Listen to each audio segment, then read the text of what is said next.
ลือประอาทิตย์ได้ทลบตัดตอลพิบกอกดาวบันรลีบัตเตอร์ปีเจิงเมกยังชับระฮะ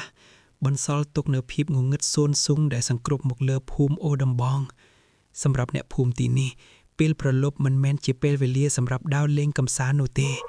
บรรดาวิจิสัญญาบัญเจธาทวีปเตะกรบขน้องไตรแต่เบิดอจัดแนวดัดโดยแลกปีภูมิประแฮล1กิโลเมตรตามบันดอยเพลลุ่มแดดโป๊เป่งดอยทุลีใดเมียดดามเจริโบราณดอทุ่มมวยชอสกึมสไกหักโดยจิบิซาดอยากได้จามเยี่ยมเพลดามเจรินี้เมียดอายุการรอบโรยชนันหมกหอยเมฆเทียงระบเวียดูยียุกซุบทรุบจำนายเรือขจรรอบปวนสะไซพิวจกหมกใดโยลจกลางตามกำลังขจรเมื่อไตโดยจิมเรียมได้ขมายได้กำปุงรงจำจับอุประลึงแนดำนาได้เฮียนฉลองกัดนิปีริตรีฤทธิ์คือจะอยู่วิจุนไว้เมื่อปลีพามชนะมันเนี่ยได้เติบตาตลบหมกปีเทือก้าเนื้อตีกรงโดยซาแต่โมโตระบเกโคยเนื้อเปียกันดาลเพลย์ถือไอเกเธอบังคับจิตดาวทมือเชื่องตลบหมกเตียกแตงยุบอัตรีฤทธิ์เชียมนุษย์สมัยทำไมเกมันเศร้าเชื่อเลยเรื่องขมายเปรียบิซาเดือดจักนงพุ่มนมขยะดำนาลูเต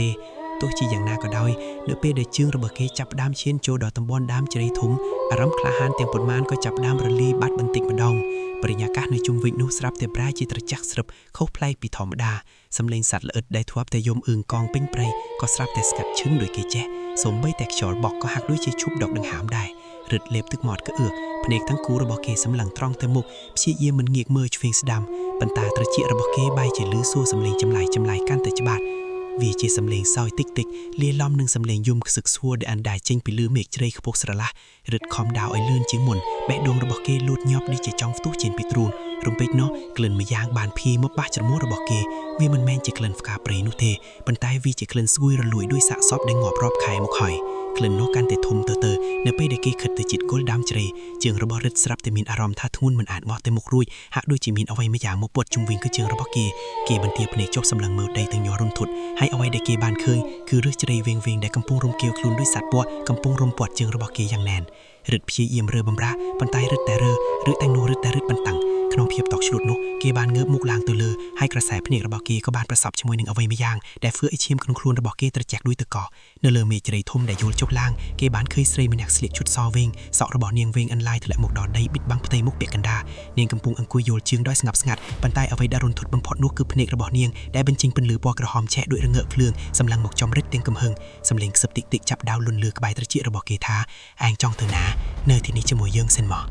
รึดจองสไลด์ไอเกจวยปันแต่ขึ้นมันสำเร็งเอาไว้เจนปีบำปุงกอระบอกเกลายหมอระบอกเกแปรจิกเก่งรึงจำเร็งกำลังครุ่นคลุนกรลีบัดออกเงินสอลกรงไปเดสมอสอนูจับดามลูดจุบไปเลยไม่เชื่อหมกเดยยืดหักดูจิกเมียนตมงุนรึดบานตรำแต่เบาพนิกถมเมื่อสักเดสลับได้กำปุงขจวมาดอลสำหรับดอสรัสอาร์ระบอกสไลด์มันแหนนูบานปลายจิมุกมอดระลุยคลอยสบายมุกระบอกแถลจูมุกรอมมึงห้าได้คืนทำไมสวยๆในอันดาดเวงปอกขมังงเงิดเนียงลูกได้ได้ปูเป็นได้กระเจาะเวงมาจับก่อระบารึดอย่างแน่นทุ่ไอเกดอกดังฮามสเตอร์แต่มันรวยพีบงเงิดกันแต่กรุบดับดาครั้งลางๆระหดดารึดเมียนอารมณ์ท่าวิญญาณระบอกเกกำปงแต่ตราบานบำไบจินปีริงกายบันติดมาดองขนมขณะไปได้สำไรจงคล้อยของเจ็ดระบอกเกตราบานเล็บระบากโดยเพียบสงบสงัดในดอมจริยอัฐปูตึงนี้วิญญาณระบริดได้ตระบานเล็บตระบักโดยเพียบสงบสงัดในดอมจริยากำปังนี้หักไปดูเจอกำปงรสสัตอันแต่เจนปีเรียงกายได้ตระเจสรายบันติกมาดอง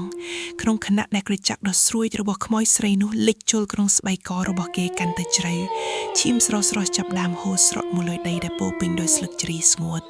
บรรทายนาเตได้ดังหามจงครอยระบอกเกจิตหนึ่งออสเตอร์ไฮนุสรับแต่เมียนเป็นลือเพลืองปอเลืองต้มมวยบานพีเจนพีจำง่ายรวมจมวยหนึ่งสำเลียงสุดโทยังคลังได้ถวยออดบริยากาศดสงบสงัดแปรจีเมียนจรณาลางวิงเพลียม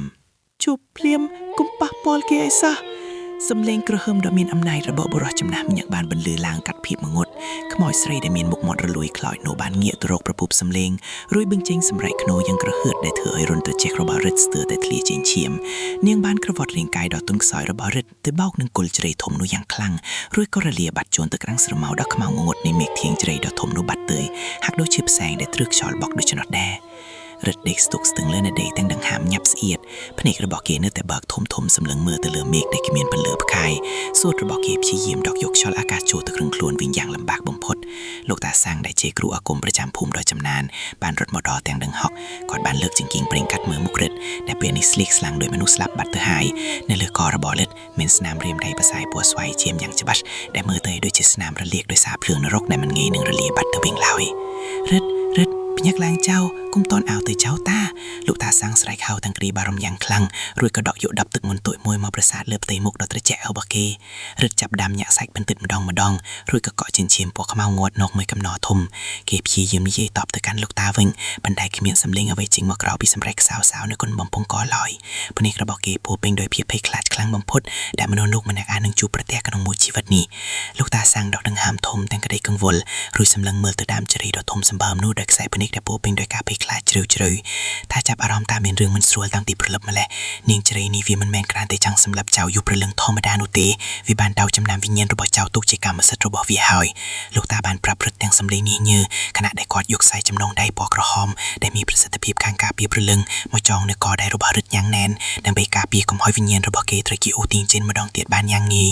នៅក្នុងភូមិដែលនៅមិនឆ្ងាយពីទីនោះប៉ុន្មានអ្នកភូមិម្នាក់បានបិទធ្វើផ្ទះជិតជើងដូចចានគ្មានអ្នកណាម្នាក់ហ៊ានសម្បីតែអត់ក្បាលមកក្រៅបង្អល់ឡើយទោះបីជាពួកគេបានលឺសម្រែកដ៏រន្ធត់ចេញពីទីការដើមជ្រៃមរណៈនោះក៏ដោយពួកគេដឹងច្បាស់ណាស់ថាកាលណាព្រះអាទិត្យអស្តង្គិតបាត់ពីផ្ទៃមេឃដើមជ្រៃនោះមិនមែនជាកន្លែងសម្រាប់មនុស្សរស់ឡើយរឹតត្រូវបានលោកតាសាំងគ្រើត្រឡប់មកផ្ទះវិញទាំងត្រដាបត្រដួលរំភត់ខ្យល់យប់កាន់តែបក់បកត្រជាក់ស្រៀបខ្លាំងឡើងហើយនៅតាមផ្លូវត្រឡប់ទៅវិញរឹតមានអារម្មណ៍ថាមានភ្នែករាប់រយគូដែលមើលមិនឃើញកំពុងតែសម្លឹងមើលមកគេពីគុំព្រៃជ្រៃនៃភាពងងឹតរាល់ចំហានដែលគេដើរចន់លើស្លឹកឈើស្ងួតគេតែងតែឮសំឡេងសោតក៏អឹកតិចតាមពីក្រោយខ្នងរបស់គេជានិច្ចឯងរត់មិនផុតទេឯងជាចំណីរបស់ឯងសំឡេងខ្សឹបខ្សៀវដ៏ត្រជាក់ដ៏គួរចៅនោះបានបញ្ជូរឡើងក្នុងត្រចៀករបស់រឹតធ្វើឲ្យគេញើសទៅត្រើតពេញរាងកាយទោះបីជាមានលោកតាសាំងនៅក្បែរក៏ដោយក៏ភាពងងឹតនៅជុំវិញខ្លួនហាក់ដូចជាកំពុងព្យាយាមលាបត្របាក់ទូគេទាំងពីរនាក់ម្ដងទៀតនៅរាល់វិនាទីដែលឆ្លងកាត់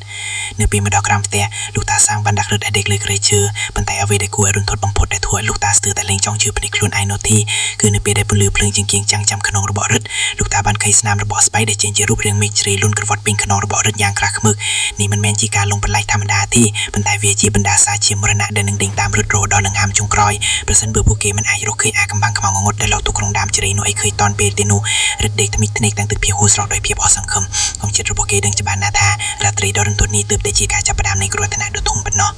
រាត្រីដ៏រន្ធត់នេះទើបតែជាការចាប់ផ្ដើមនៃគ្រោះថ្នាក់ដ៏ធំប៉ុណ្ណោះលោកតាព្រំបញ្ញាប់ងើបទៅទាញប្រអប់ឈើចាស់ក្រុមមួយចេញពីក្រោមគ្រែដៃរបស់គាត់ញើសទៅត្រៀតខណៈពេលដែលកំពុងដុតធូប3សរសៃដើម្បីសុំពរជ័យពីគ្រូអាចារ្យដែលបានចែកឋានទៅផ្សែងធូបពណ៌សហក់អណ្ដែតត្រសែតពេញបន្ទប់បង្កើតបានជាបរិយាកាសកាន់តែស្ងប់ស្ងាត់រហូតដល់ឮសូរសំឡេងដង្ហើមញាប់ញ័ររបស់រឹតយ៉ាងច្បាស់ពន្លឺចង្គៀងប្រេងកាតដែលដាក់នៅក្បែរដំណេករេរ៉ាំបកតាមកម្លាំងខ្យល់ដែលបកចូលតាមប្រឡោះចិញ្ចាំងផ្ទះឈើហាក់ដូចជាមានព្រលឹងខ្មោចព្រាយបិសាចកំពុងព្យាយាមផ្លុំពន្លត់វាចោលដើម្បីនាំយកភាពងងឹតសូន្យសូងមកគ្របដណ្ដប់ទីនេះតាវានឹងសម្លាប់ខ្ញុំមែនទេខ្ញុំមានអារម្មណ៍ថាដូចជាមានអ្វីមួយយ៉ាងកំពុងជញ្ជក់ឈាមចេញពីក្នុងខ្លួនខ្ញុំរឹតស៊ូដោយសំឡេងខ្សៅស្ទើរតែស្ដាប់មិនឮភ្នែករបស់គេឡើងក្រហមងាំងដូចមានឈាមដកនៅខាងក្នុងប្រស្រីភ្នែកលោកតាព្រំមិនបានឆ្លើយតបភ្លាមទេក៏ចាប់ផ្ដើមយកម្សៅសដែលធ្វើពីភ័ក្រមុនអាគមមករាយជារង្វង់ជុំវិញគ្រែរបស់រឹតយ៉ាងប្រុងប្រយ័ត្នរួចទើបបកស្រាយទាំងទឹកមុខម៉ាំខូតពីធម្មតាថាបណ្ដាសាឈាមមរណៈនេះមិនមែនកើតឡើងដោយចៃដន្យទេវាភ្ជាប់ទៅនឹងព្រលឹងដែលឈឺចាប់ពិភពនៅក្រោមដើមជ្រៃនោះកាលពី50ឆ្នាំមុនមានរឿងអយុត្តិធម៌ដ៏ធំមួយបានកើតឡើងដែលធ្វើឲ្យឈាមស្រស់របស់ស្ត្រីម្នាក់ជ្រាបចូលទៅក្នុងឫសជ្រៃទាំងរស់ហើយចាប់ផ្ដើមពីពេលនោះមកដើមជ្រៃនោះមិនដែលស្ងាត់ឡើយវាតែងតែស្វែងរកអ្នកមកជំនួសកន្លែងរបស់វាដើម្បីដោះលែងព្រលឹងដែលត្រូវគេឃុំទុកខណៈពេលដែលលោកតាកំពុងរៀបរាប់ពីប្រវត្តិដ៏ខ្មៅងងឹតស្រាប់តែមានខ្យល់គួតមួយបោកមកយ៉ាងខ្លាំងពីទិសខាងដើមជ្រៃធ្វើឲ្យទ្វារផ្ទះរបើកខ្លាំងប៉ះនឹងជញ្ជាំងលើសូររញ្ជួយពេញផ្ទះរឹតស្រែកយំដោយការឈឺចាប់ហួសការពណ៌នាប្រស្នាមមែកជ្រៃលើខ្នងរបស់គេចាប់ដើមរីកធំនិងជ្រាបឈាមចេញមកក្រៅជោគអាវសរបស់គេឈាមនោះមិនមែនពណ៌ក្រហមដោយមនុស្សទូទៅទេប៉ុន្តែវាមានពណ៌ខ្មៅរងំនិងមានក្លិនស្អុយឆ្អាបដូចជាសពដែលរលួយជាយូរមកឃើញនៅក្នុងដីលោកតាព្រំបញ្ញាប់សូត្រមុនការពារយ៉ាងញាប់មាត់ប៉ុន្តែហាក់ដូចជាកម្លាំងសិលរបស់គាត់មិនអាចទប់ទល់នឹងកម្លាំងងងឹតដែលកំពុងយាយីបានទាំងស្រុងនោះទេយើងត្រូវទៅកាន់ដើមជ្រៃនោះមុនពេលថ្ងៃរ៉ែដាច់ខាតលោកតានិយាយទាំងតក់ស្លូតខណៈឃើញកូនជ្រៃទុយចាប់ឡាមដួសចេញពីរបួសលើក្នុងរឹតបើមិនដូចនេះទេឬរបស់វានឹងចាក់ចូលទៅដល់បេះដូងឯងហើយឯងនឹងក្លាយជាចំណីរបស់វាជារៀងរហូតឯងនឹងត្រូវជាប់ឃុំនៅក្នុងដើមឈើនោះដូចជាប្រលឹងមុនដែររឹតព្យាយាមក្រោកឈរប៉ុន្តែជើងរបស់គេហាក់ដូចជាមានអ្វីមួយយ៉ាងទាញជាប់នឹងកម្រាលឈើខាងក្រោមនៅពេលដែលគេអោនមើលដោយភាពភ័យខ្លាចគេឃើញសម្រោងមែកឈើខ្មៅកំពុងលូនចេញពីក្រោមគ្រែបត់ជុំវិញកជើងរបស់គេយ៉ាងណែនដូចជាចំណងដែក เพลียมនោះសម្លេងសอยគ្រូលួចរបស់ស្ត្រីម្នាក់បន្លឺឡើងពីចម្ងាយយ៉ាងព្រឹកព្រួយតែវាហាក់ដូចជានៅក្បែរត្រចៀករបស់ពួកគេទៅវិញវាជាសម្លេងដែលពោពេញដោយភាពគុំគួនការឈឺចាប់និងការសងសឹកដែលមិនអាចបំភ្លេចបានអ្នកភូមិដែលកំពុងដេកលក់ក្នុងផ្ទះរៀងខ្លួនគួរចាប់ផ្ដើមយកស័ព្ទឃើញរូបភាពដូចគ្នាគឺដើមជ្រៃដ៏ធំដែលមានម៉ែកសាខាដូចជាដៃវិសាចកំពុងលក់លេបត្របាក់ភូមិរបស់ពួកគេម្ដងបន្តិចម្ដងលោកតាព្រំចាប់យកកម្មវិធីបន្ទាយដែលមានចាយយ៉ាន់បុរាណរួចចាក់ទៅលើសម្រៅម៉ែកឈើនោះយ៉ាងខ្លាំងក្លាសម្លេងស្រែកយ៉ាងរន្ធត់ដែលមិនបានជាសម្លេងមនុស្សបន្លីឡើងពេញផ្ទះធ្វើឲ្យហ្វូងឆ្កែនៅក្នុងភូមិលូព្រមភ្លាមឃើញបង្កើតបានជាសួរសម្លេងគួរឲ្យខ្លាចក្រៃលែងស្ថានភាពកាន់តែអាក្រក់ទៅនៅពេលដែលរឹតចាប់ផ្ដើមនិយាយភាសាចម្លែកដែលគ្មានអ្នកណាស្ដាប់បានភ្នែករបស់គេប្រែជាខ្មៅងងឹតជើងគ្មានភាសារីភ្នែកលោកតាដឹងយ៉ាងច្បាស់ថាពេលវេលារបស់រឹតកាន់តែខ្លីទៅហើយបើសិនបើមិនរកឃើញវត្ថុដែលលោកទុកនៅរឹតជ្រៃនោះទេរឹតនឹងត្រូវបាត់បង់ជីវិតនៅយប់នេះជាមិនខានអាថាកំបាក់ខ្មៅងងឹតដែលលោកទុកនៅក្នុងដើមជ្រៃនោះមិនមែនត្រឹមតែជាការសងសឹកធម្មតាទេប៉ុន្តែវាជាការចងអាឃាតដែលចង់បានការលះបង់ជីវិតដើម្បីសងនឹងអ្វីដែលពួកគេបានបាត់បង់កាលពីអតីតកាលដ៏ជូរជុតលោកតាព្រំបានត្រឹមតែសម្លឹងមើលទៅក្រៅបង្គាឆ្ពោះទៅរកដើមជ្រៃនោះដឹងថាការប្រយុទ្ធតពិតប្រាកដទើបតែចាប់តាមប៉ុណ្ណោះលោកតាព្រំបានត្រឹមតែសម្លឹងមើលទៅក្រៅបង្អួយឆ្ពោះទៅរកដើមជ្រៃធំនោះដោយដឹងថាការប្រយុទ្ធដ៏ពិតប្រាកដទើបតែចាប់ផ្ដើមប៉ុណ្ណោះគាត់បានដកដង្ហើមធំយ៉ាងធ្ងន់ធ្ងររួចបែរមកកាន់សក្តាដែលជាមិត្តសម្លាញ់របស់រឹតដែលកំពុងអង្គុយញ័រតត្រឿតនៅក្បែរគ្រែលោកតាបានដើរទៅកាន់ហឺបឈើចាមមួយនៅកាច់ជ្រុងផ្ទះរួចដកដាវអាគមដែលរុំដោយកណាត់សម្ពុតសស្អាតចេញមកស្របពេលដែលរឹតចាប់ផ្ដើមបញ្ចេញសម្លេងក្រហមតិចក្នុងបំពង់កហាក់ដូចជាមានសត្វសាហាវកំពុងលាក់ខ្លួននៅក្នុងខ្លួនគេសក្តាប្រមូលកម្លាំងចិត្តឲ្យរឹងមាំឡើងបើឯងចង់ជួយមិត្តភក្តិឯងត្រូវទៅជាមួយយន្តនៅយប់នេះលោកតាពោលឡើងដោយសម្លេងមើងម៉ាត់ដែលធ្វើឲ្យសក្តាត្រូវបង្ខំចិត្តងើបឈរទាំងញ័រជើងទោះបីជាក្នុងចិត្តចង់រត់ចេញពីផ្ទះនេះឲ្យឆ្ងាយបំផុតក៏ដោយពួកគេទាំងពីរបានចាក់ចេញពីផ្ទះទាំងប្រញាប់ប្រញាល់ឆ្ពោះទៅកាន់ទីលានវាលស្រែដែលស្ថិតនៅក្រោមម្លប់ដ៏ខ្មៅងងឹតនៃដើមជ្រៃធំតែឈរត្រដែតកណ្ដាលវាលខ្យល់យប់ត្រជាក់បោកមកប៉ារាងកាយនាំមកជាមួយនឹងក្លិនស្អុយរលួយប្លែកដែលមិនមែនជាក្លិនសត្វងាប់ធម្មតាឡើយប៉ុន្តែវាជាក្លិននៃសេចក្តីស្លាប់ដែលនៅសេសសល់តាំងពីអតីតកាលដ៏ជូរចត់នៅពេលពួកគេដើរកាន់តែគៀកដើមជ្រៃនោះសម្លេងយំខ្សឹកស្គល់របស់ស្ត្រីម្នាក់ហាក់ដូចជាអណ្ដែតចេញពីមេឃឈើដែលយល់ទៅយល់មកតាមកម្លាំងខ្យល់យ៉ាងព្រឺព្រួយកុំស្ដាប់វាកុំងាកមើលក្រោយឲ្យសោះទោះជាមានអ្វីកើតឡើងក៏ដោយលោកតាព្រំមានសក្តាខ្លាំងនៅពេលដែលយុវជនរូបនេះហៀបនឹងងាកក្រោយតាមសម្លេងហៅយ៉ាងផែមល្ហែមដែលបន្លឺចេញពីក្នុងភាពងងឹតខាងក្រោយក្នុងពួកគេដើមជ្រៃដ៏ធំសម្បើមទូមើលទៅហាក់ដូចជាកំពុងពុតខ្លួនរងចាំពួកគេយ៉ាងអត់ធ្មត់ក្នុងភាពស្ងប់ស្ងាត់គួរឲ្យរន្ធត់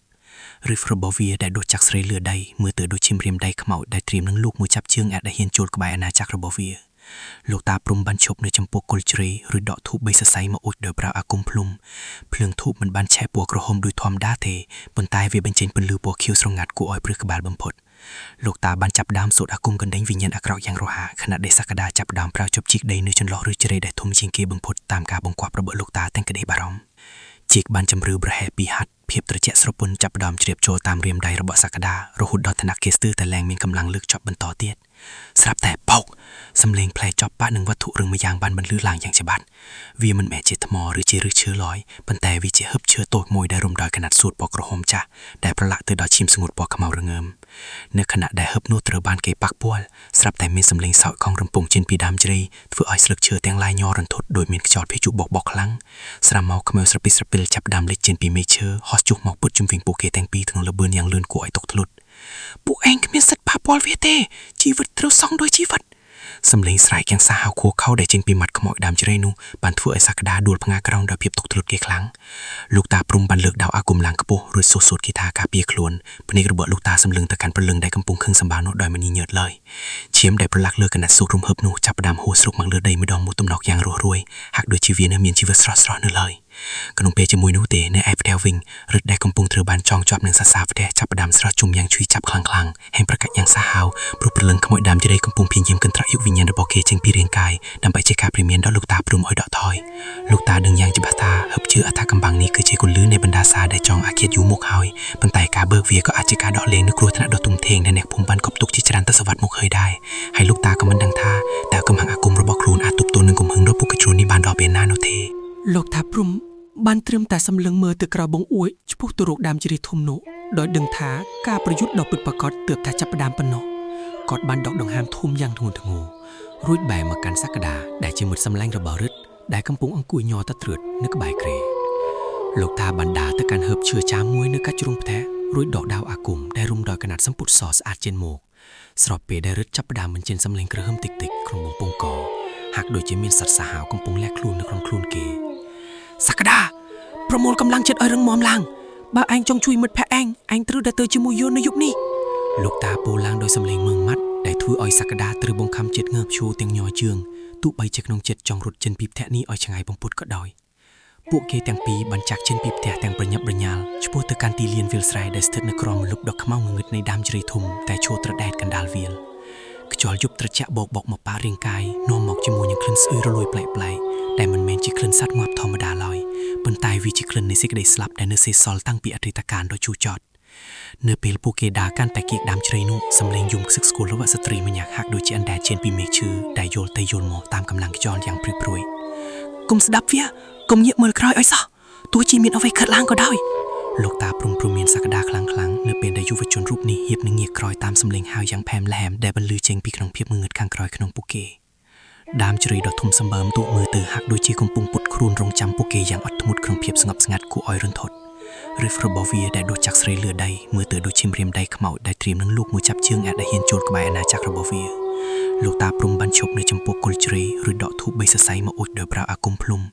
ភ្លើងធូបមិនបានឆេះពណ៌ក្រហមដូចធម្មតាទេប៉ុន្តែវាបញ្ចេញពន្លឺពណ៌ខៀវស្រងាត់គួរឲ្យព្រឺក្បាលបំផុតលោកតាបានចាប់ដើមសូត្រអាគមកណ្ដេញវិញ្ញាណអាក្រក់យ៉ាងរហ័សខណៈដែលសក្តាចាប់ដើមប្រើជប់ជីកដីនៅចន្លោះឬជ្រៃដែលធំជាងគេបំផុតតាមការបង្គាប់របស់លោកតាទាំងក្តីបារម្ភជីកបានចម្រឿប្រហែល2ហត្ថភាពត្រជាក់ស្រពន់ចាប់ដើមជ្រាបចូលតាមរាមដៃរបស់សក្តារហូតដល់ថ្នាក់គេស្ទើរតែលែងមានកម្លាំងលើកចប់បន្តទៀតស្រាប់តែបោកសំឡេងផ្លែចប់បាក់នឹងវត្ថុរឹងម្យ៉ាងបានបន្លឺឡើងយ៉ាងច្បាស់វាមិនមែនជាថ្មឬជាឫសឈើលយប៉ុន្តែវាជាហឹបឈើតូចមួយដែលរុំដោយកណាត់សួតពណ៌ក្រហមចាស់ដែលប្រឡាក់ទៅដល់ឈាមស្ងួតពណ៌ខ្មៅរងើមនៅខណៈដែលហឹបនោះត្រូវបានគេប៉ះពាល់ស្រាប់តែមានសំឡេងសោកខំរំពងចេញពីដើមជ្រៃធ្វើឲ្យស្លឹកឈើទាំងឡាយញ័ររន្ធត់ដោយមានខ្យល់ភេជុបបកខ្លាំងស្រាមមកខ្មៅស្រពីស្រពិលចាប់ដើមលេចចេញពីមេឃឈើហោះចុះមកពុតជុំវិញពួកគេទាំងពីរក្នុងលបឿនយ៉ាងលឿនគួរឲ្យតកធ្លុតពួកឯងគ្មានសិទ្ធិប៉ះពាល់វាទេជីវិតត្រូវសង់ដោយជីវិតសំឡេងស្រែកយ៉ាងសាហាវខួរខៅដែលចេញពីមាត់ខ្មោចដើមជ្រៃនោះបានធ្វើឲ្យសក្តាដួលផ្ងាក្រោមដោយភាពទុក្ខធ្លុតគេខ្លាំងលោកតាព្រំបានលើកដាវអាគមឡើងខ្ពស់រួចសូត្រគីថាការពារខ្លួនភ្នែករបស់លោកតាសម្លឹងទៅកាន់ព្រលឹងដែលកំពុងខឹងសម្បានោះដោយមិនញញើតឡើយឈាមដែលប្រឡាក់លើកណាត់សូត្ររំហឹបនោះចាប់ផ្ដើមហួរស្រុកមកលើដីម្ដងមួយទំនក់យ៉ាងរស់រវើយហាក់ដូចជាវានៅមានជីវិតស្រស់ៗនៅឡើយ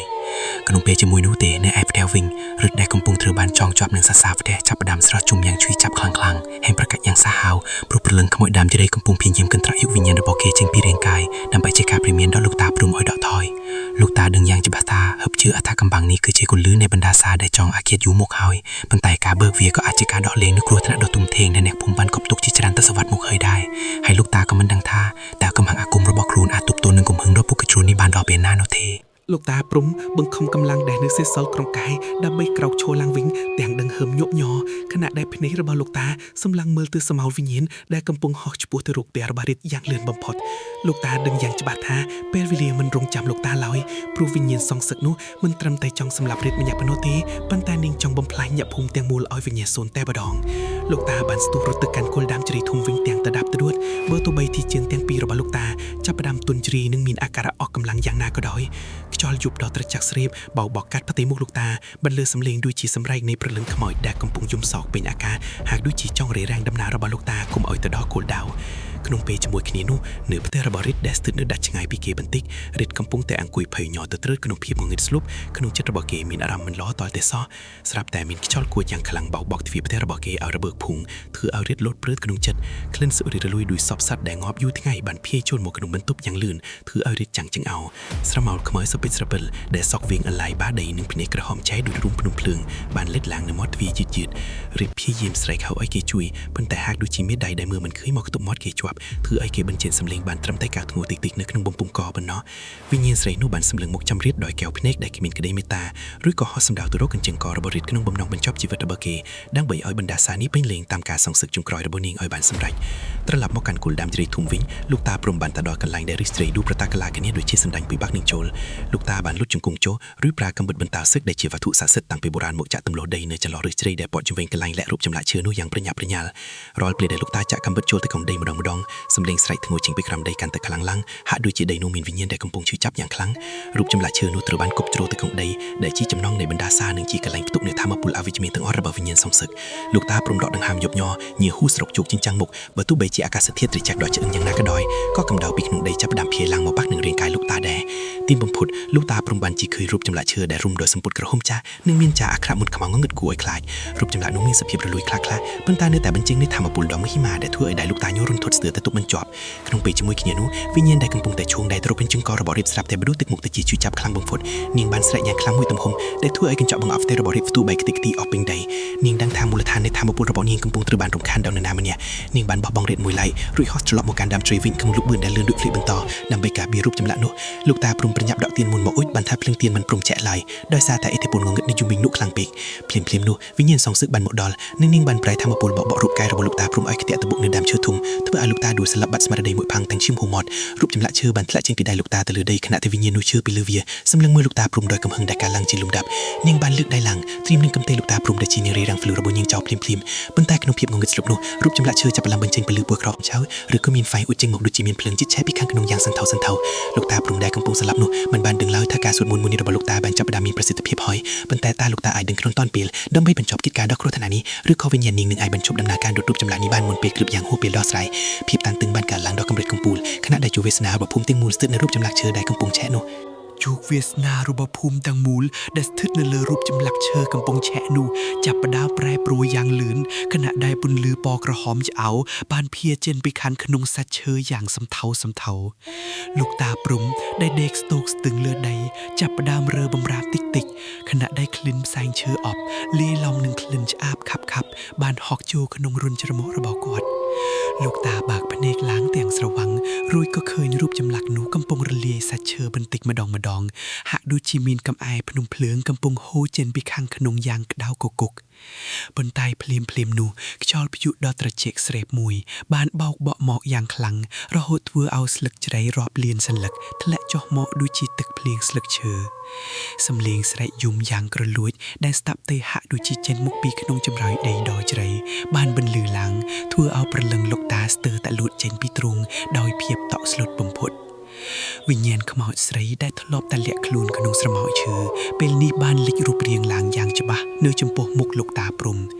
ភ្នែករបស់នាងក្រហមងាំងដួតឈាមស្រស់សក់ក្បាលរញ៉េរញ៉ៃហោះហើរតាមកម្លាំងខ្យល់ហើយដៃទាំងពីរដៃវែងអន្លាយរបស់នាងកំពុងព្យាយាមលូកទៅចាប់រូបចម្លាក់ឈើនោះដើម្បីពន្លត់ភ្លើងសេលនាងដឹងយ៉ាងច្បាស់ថាបើរូបចម្លាក់នេះត្រូវបានដុតកំទេចទាំងស្រុងវិញ្ញាណដែលជាប់ចំណងរាប់រយឆ្នាំរបស់នាងនឹងត្រូវរលាយបាត់សូន្យឈឹងឬក៏ត្រូវធ្លាក់ទៅក្នុងភពងងឹតដែលគ្មានថ្ងៃត្រឡប់មកវិញឡើយ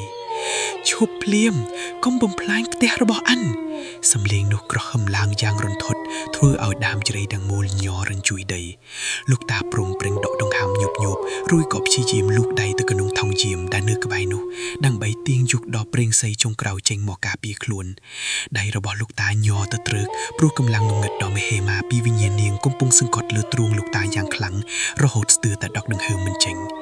ទោះបីជាស្ថិតក្នុងស្ថានភាពដ៏គ្រោះថ្នាក់បំផុតដល់ជីវិតក៏ដោយក៏លោកតាព្រមមិនបោះបង់ចោលការតាំងចិត្តរបស់ខ្លួនឡើយលោកតាបានចាប់ផ្ដើមសូត្រមន្តខ្សឹបដើម្បីដេញទល់នឹងកម្លាំងបិសាចដែលកំពុងគ្រប់ដណ្ដប់ជុំវិញខ្លួនរូបចម្លាក់ឈើកាន់តែបញ្ចេញកម្ដៅខ្លាំងឡើងរហូតធ្វើឲ្យដីជុំវិញនោះចាប់ផ្ដើមប្រេះស្រាំជាជួរវិញ្ញាណខ្មោចស្រីនោះបានស្ទុះមកជិតលោកតារួចប្រែក្រចកដ៏ស្រួចដែលខ្មៅរលីងសង្កត់លើករបស់លោកតាក្នុងបំណងបញ្ឈប់ការសូត្រមន្តការពារនេះឯងចង់ឲ្យអ្នកភូមិរੂបសុខសាន្តមែនទេបើអញត្រូវស្លាប់ឯងក៏ត្រូវស្លាប់ទៅជាមួយអញដែរនាងសម្រុកលោកតាដោយកំហឹងឆ្លៀនពៀនបំផុតឈាមស្រស់បានហូរចេញពីករបស់លោកតាតិចប៉ុន្តែលោកតាមិនបានជប់សូត្រមន្តឡើយផ្ទុយទៅវិញលោកតាបានប្រើកម្លាំងចុងក្រោយដែលសេសសល់ចាក់ប្រេងសីចូលទៅក្នុងរូបចម្លាក់ដែលកំពុងឆេះនោះចំកណ្ដាលទ្រូងយ៉ាងមានប្រសិទ្ធភាពភ្លាមនោះស្រាប់តែផ្ទុះសូរក្រាំងយ៉ាងខ្លាំងក៏គ្រឹះព្រីរហូតធ្វើឲ្យវិញ្ញាណខ្មោចស្រីនោះត្រូវកម្លាំងខ្យល់ខ្ទាតជិនទៅក្រោយជាច្រើនម៉ែត្រភ្លើងពណ៌បៃតងលិចក្រហមបានឆាបឆេះឡើងខ្ពស់ត្រដែតគ្រប់ដណ្ដប់លើរូបចម្លាក់ទាំងមូលភ្លាម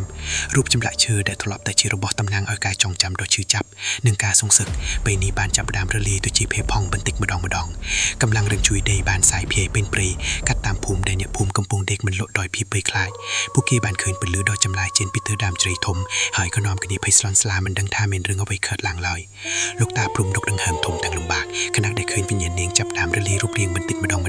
ទៅតាមផ្សែងភ្លើងដែលហុយឡើងទៅលើមេឃប៉ុន្តែក្នុងខណៈដែលគ្រប់យ៉ាងហាក់ដូចជាចិត្តនឹងបញ្ចប់ដោយជោគជ័យទៅហើយនោះស្រាប់តែមានអ្វីមួយយ៉ាងមិនប្រក្រតីបំផុតកើតឡើងនៅចំពោះមុខលោកតារូបចម្លាក់ដែលរលាយនោះមិនបានបន្សល់ទុកតែភេទខ្មៅឡើយប៉ុន្តែវាបានលេចចេញជាដុំថ្មបោះខ្មៅរលាងមួយដែលមានទំហំប៉ុនកណ្ដាប់ដៃដែលបញ្ចេញថាមពលគំនិតកាន់តែខ្លាំងជាងមុនទៅទៀតលោកតាព្រមបើកភ្នែកធំទាំងភាពទុកស្លុតនិងអស់សង្ឃឹមលោកតាមិននឹកស្មានដល់ឡើយថានៅខាងក្នុងរូបចម្លាក់ឈើបុរាណនោះមានបង្កប់នៅភេទដងបិសាចដែលជាប្រភពដើមនៃបណ្ដាសាពិតប្រាកដដែលអ្នកភូមិធ្លាប់ខ្លាចស្រអាវិញ្ញាណខ្មោចស្រីដែលចិត្តនឹងរលាយបាត់ទៅហើយនោះស្រាប់តែសើចកកអាយ៉ាងរត់ធន់លើពេញព្រៃរួចក៏ហក់ចូលទៅក្នុងដុំថ្មនោះវិញយ៉ាងលឿនឯងបានជួយដោះលែងវាហើយឯងបានជួយដោះលែងកម្លាំងងងឹតដែលសាហាវជាងអញទៅទៀតនាងស្រែកឡើងជាលើកចុងក្រោយមុនពេលបាត់រូបរាងទាំងស្រុងចូលទៅក្នុងដុំថ្មនោះ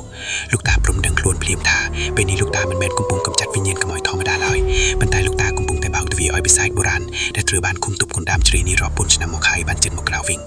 ញភាពតានតឹងដែលធ្លាប់តែគិតថាចិត្តនឹងមិនចប់ពេលនេះវាទើបតែជាការចាប់ផ្ដើមនៃមហន្តរាយដ៏ធំធេងដែលអ្នកភូមិនិងលោកតាព្រមមិនធ្លាប់ជួបប្រទះពីមុនមកក្នុងជីវិតនេះឡើយភាពតានតឹងដែលធ្លាប់តែគិតថាចិត្តនឹងបញ្ចប់ពេលនេះវាពិតជាការចាប់ផ្ដើមនៃមហន្តរាយដ៏ធំធេងដែលលោកតាព្រមមិនធ្លាប់ជួបប្រទះពីមុនមកក្នុងមួយជីវិតនេះមែនភាពស្ងប់ស្ងាត់ដ៏គួរឲ្យខ្លាចបានគ្របដណ្ដប់លើបរិវេណដើមជ្រៃយ៉ាក់នាំមួយរំពេច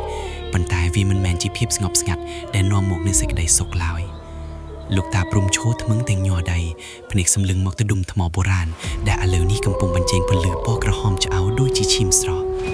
់សំឡេងផ្ទុះចេញពីក្នុងជម្រៅដីបានបន្លឺឡើងកញ្ជ្រោះធ្វើឲ្យដើមជ្រៃទាំងមូលរង្គើខ្លាំងហាក់ដូចជាមានជីវិតឡើងវិញ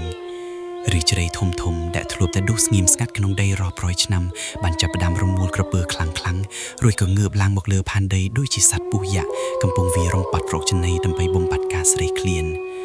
លោកតាព្រំបានដឹងយ៉ាងច្បាស់ក្នុងចិត្តថាវិញ្ញាណស្រីដែលគាត់ទើបតែបង្ក្រាបបាននោះគ្រាន់តែជាងាការពារទ្វារសម្រាប់ឃុំឃាំងវិសាយពិតប្រាកដដែលនៅខាងក្រោមនេះប៉ុណ្ណោះខ្យល់យប់ដែលធ្លាប់តែត្រជាក់ស្រេបស្រាប់តែប្រែជាក្តៅហប់និងមានក្លិនស្អុយរលួយយ៉ាងខ្លាំងដូចជាសាកសពដែលត្រូវបានគប់ទុកឲ្យស្អុយរលួយរាប់ពាន់ឆ្នាំមកហើយនៅចំពោះមុខលោកតាស្រមោលខ្មៅដ៏ធំមហិមាបានងើបឡើងយឺតពីកណ្ដាលដើមជ្រៃដែលបែកប្រេះវាមិនមែនមានទម្រង់ជាមនុស្សឡើយប៉ុន្តែវាជាដុំធម្មពលអាក្រក់ដ៏ក្រាស់ខ្មឹកដែលមានភ្នែកពណ៌ក្រហមឆេះដោយភ្លើងនរកកំពុងសម្លឹងមកកាន់លោកតាតើអញបានធ្វើអ្វីទៅនេះតើអញពិតជាបានបំផ្លាញរបាំងការពារមែនឬលោកតាព្រំឧទានទាំងក្តីអស់សង្ឃឹមខណៈដែលកម្លាំងងងឹតនោះបានចាប់ផ្ដើមស្រូបយកជីវជាតិពីធម្មជាតិជុំវិញខ្លួនស្លឹកជ្រៃដែលធ្លាប់តែខៀវស្រងាត់បានក្រៀមស្វិតជ្រុះអស់ភ្លាមហើយសត្វស្លាបដែលធ្លាប់ជ្រុកកោណបានធ្លាក់ចុះមកស្លាប់យ៉ាងអណោចអាធម្មបំផុត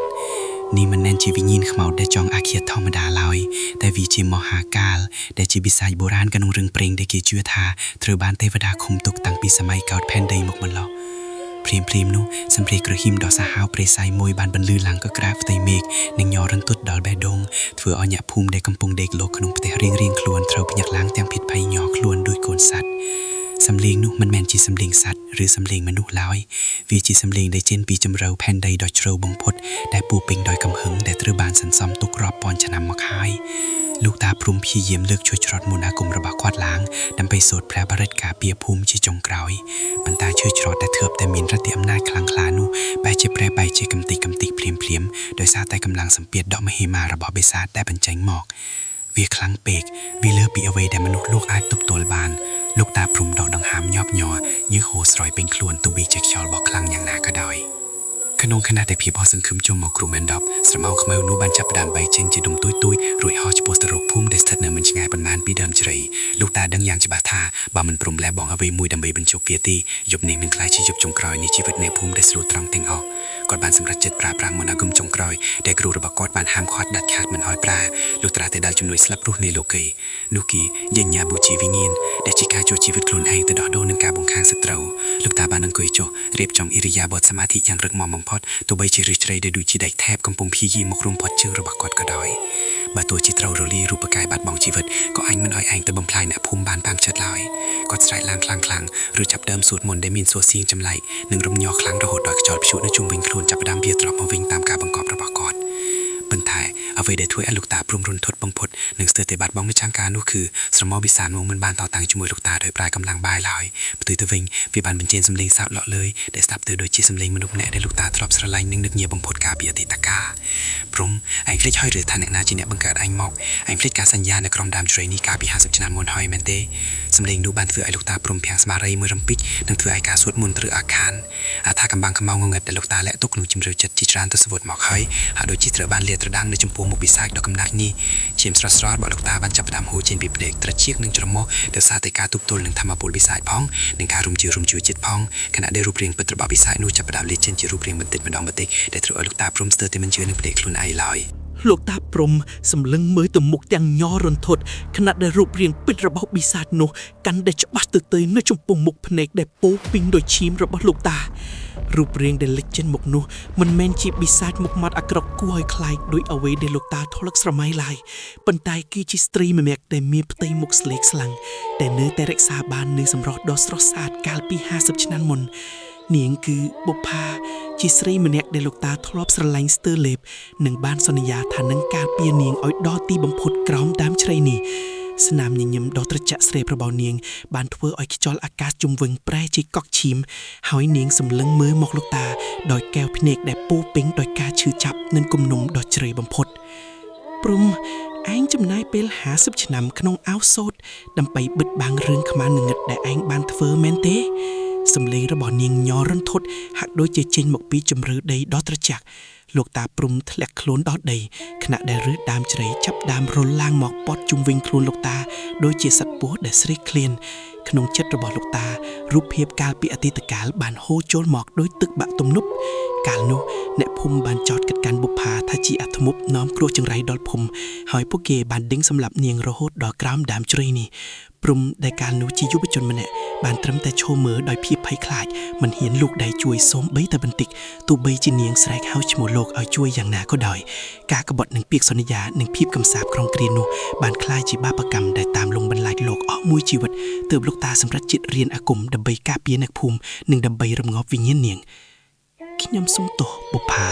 ខ្ញុំសុំទោសលោកតាព្រំនិយាយទាំងសំឡេងខ្សោៗខណៈដែលឈាមនៅតែបន្តហូរចេញពីភ្នែកមិនឈប់វិញ្ញាណបុប្ផាចាប់ផ្ដើមសាយយ៉ាងខ្លាំងរហូតដល់ដើមជ្រៃទាំងមូលរញ្ជួយអង្រុនអស់ដីសំឡេងសាយនោះលេចលឺទៅដល់ក្នុងភូមិធ្វើឲ្យអ្នកភូមិដែលកំពុងសំងំក្នុងផ្ទះភ័យញ័ររន្ធត់ស្ទើរលែងមានដង្ហើមនាងបានហោះជួលមកជិតលោកតាដៃដ៏ត្រជាក់ដោយទឹកកករបស់នាងបានចាប់ច្បាច់កលោកតារួចលើកលោកតាឡើងទៅលើអាកាសការសំទោសរបស់ឯងវាយឺតពេលហើយ50ឆ្នាំដែលខ្ញុំរងចាំនៅក្រោមដើមឈើនេះគឺដើម្បីថ្ងៃនេះឯងត្រូវតែសង់ជីវិតឲ្យខ្ញុំហើយព្រលឹងរបស់ឯងត្រូវតែនៅទីនេះជាមួយខ្ញុំជារៀងរហូតកម្លាំងបិសាចកាន់តែខ្លាំងឡើងខណៈដែលមេចាប់ផ្ដើមលន់ផ្គររន្ទះយ៉ាងខ្លាំងហាក់ដូចជាខឹងសម្បារូបភាពពិតរបស់បុប្ផាចាប់ដើមប្រែប្រួលមុខមាត់ដ៏ស្អាតបាតប្រែជាមីងដំបៅរលួយហើយសក់របស់នាងបានប្រែទៅជារឹសឈើវិញដែលត្រៀមនឹងចាក់ទម្លាប់បេះដូងលោកតាព្រំលោកតាដឹងយ៉ាងច្បាស់ថាមន្តអាគមដែលលោកតាខំរៀនសូត្រនោះជាច្រើនឆ្នាំមិនអាចទប់ទល់នឹងកម្លាំងគំនុំដ៏ជ្រៅនេះបានឡើយព្រោះវាជាបាបកម្មដែលខ្លួនឯងជាអ្នកសាងឡើងនៅពេលដែលរឹសឈើស្រួយមួយបានបដៅទ្រូងរបស់លោក